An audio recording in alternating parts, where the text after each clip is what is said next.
National living services authority supreme court of India new દિલ્હીના આદેશ અનુસાર ગુજરાત રાજ્ય કાનૂની સેવા સત્તા મંડળના સીધા માર્ગદર્શન હેઠળ જિલ્લા કાનૂની સેવા સત્તા મંડળ સુરત દ્વારા તારીખ 13/9/2025ના રોજ જિલ્લાની તમામ અદાલતોમાં નેશનલ લોક અદાલતનું આયોજન કરવામાં આવ્યું હતું, જેને ઝળહળતી સફળતા પ્રાપ્ત થઈ છે. સદરુ લોક અદાલતમાં ફોજદારી સમાધાન લાયક કેસો, નેગોશિયેબલ ઇન્સ્ટ્રુમેન્ટ એક્ટની કલમ 138 અન્વયના કેસો, બેંકના નાણાં વસૂલાતના કેસો, મોટર અકસ્માતના કેસો, લેબર તકરારના કેસો,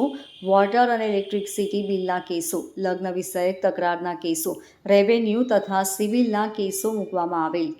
જિલ્લા કાનૂની સેવા સત્તા મંડળ સુરતના અધ્યક્ષ શ્રી અને મુખ્ય જિલ્લા ન્યાયાધીશ શ્રી રાહુલ એ ત્રિવેદી સાહેબ શ્રીના ઉત્કૃષ્ટ માર્ગદર્શન હેઠળ આ લોક અદાલતનું આયોજન કરવામાં આવેલ, જેમાં તેમના માર્ગદર્શન હેઠળ ઘણી મોટી સંખ્યામાં કેસો લોક અદાલતમાં મૂકવામાં આવેલ તથા તમામ કેસોમાં સમાધાનના પ્રયત્નો કરવામાં આવેલ, જેમાં પક્ષકારોએ તેમજ વકીલશ્રીઓએ ખૂબ જ ઉત્સાહપૂર્વક ભાગ લઈ નિરંતર પ્રયાસ કરેલ હતા. આજરોજ યોજાયેલ લોક અદાલતમાં પક્ષકારો, વકીલશ્રીઓ તથા જાહેર જનતા દ્વારા ખૂબ જ ઉત્સાહપૂર્વક ભાગ લેતા લોક અદાલતને જ્વલંત સફળતા પ્રાપ્ત થયેલ છે તથા જિલ્લા કાનૂની સેવા સત્તા મંડળ સુરતના અધ્યક્ષ શ્રી અને મુખ્ય જિલ્લા ન્યાયાધીશ શ્રી રાહુલ એ ત્રિવેદી સાહેબ શ્રી દ્વારા આગામી લોક અદાલતનો વધુમાં વધુ લાભ લઈ પોતાની તકરારોનો સમાધાનકારી રીતે નિકાલ લાવવા અનુરોધ કરેલ છે.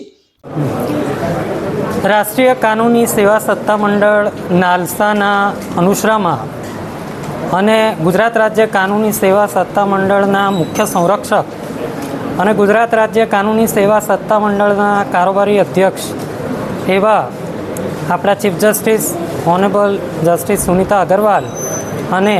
ઓનરેબલ જસ્ટિસ કોકજે સાહેબના માર્ગદર્શન હેઠળ સમગ્ર ગુજરાત રાજ્યમાં સને 2025ના વર્ષની તૃતીય રાષ્ટ્રીય લોક અદાલતનું આયોજન આજે થયેલ છે અને સુરતના તમામ અદાલતોમાં જિલ્લા મુખ્યાલય ખાતે અને 8 તાલુકામાં લોક અદાલત આજે ઉજવાઈ રહી છે. બહોળી સંખ્યામાં લોક અદાલતમાં સમાવેશ થઈ શકે તેવી તમામ શ્રેણીના કેસોમાં પક્ષકારોનો ધસારો છે અને વધુમાં વધુ કેસો સમાધાનથી નિકાલ થાય તે માટે વકીલશ્રીઓ ખૂબ પ્રયાસ કરે છે. ન્યાયાધીશ તરફથી પણ ખૂબ કઠોર એવા મહેનત કરવામાં આવેલી છે. પક્ષકારોને લોક અદાલતના ફાયદાની જાણકારી મળે તે માટે Surat legal add defence council અને LADC તરફથી અને DLSA સુરત તરફથી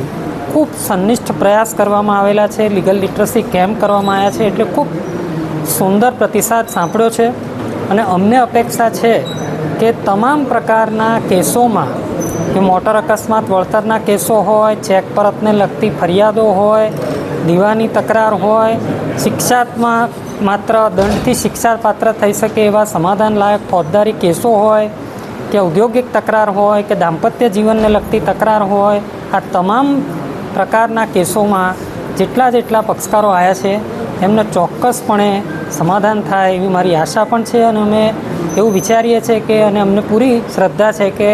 ગઈ લોક અદાલતની જેમ જ સમગ્ર રાજ્યમાં સુરત મોખરે રહેશે સમાધાનમાં અને આપણે ફરીથી તમામ લિટિગન્ટ્સને ઇનએક્સપેન્સિવ અને પ્રોમ્પ્ટ જસ્ટિસ એટલે કે બિન ખર્ચાળ, ત્વરિત અને વ્યાજબી એવું સમાધાન તાત્કાલિક મળે તેવા પ્રયાસ થશે. આજની વાત કરું મોટર અકસ્માત વળતર કેસીસની, તો મને કહેતા ખૂબ આનંદ થાય છે કે ઘણા બધા કેસોમાં સમાધાન થયું છે, પણ દાખલારૂપ એવા કે જેમાં વીમા કંપનીના હકારાત્મક અભિગમ, બંને પક્ષોના વકીલ દ્વારા કરવામાં આવેલ સંનિષ્ઠ પ્રયાસ અને ન્યાયાધીશો દ્વારા આપવામાં આવેલી પ્રેરણાના કારણે 16 અલગ એવી મોટર અકસ્માત વળતર અરજીઓ કે જેમાં આશરે 900 લાખ જેટલા એવોર્ડ સમાધાનથી આપવામાં આવેલા છે.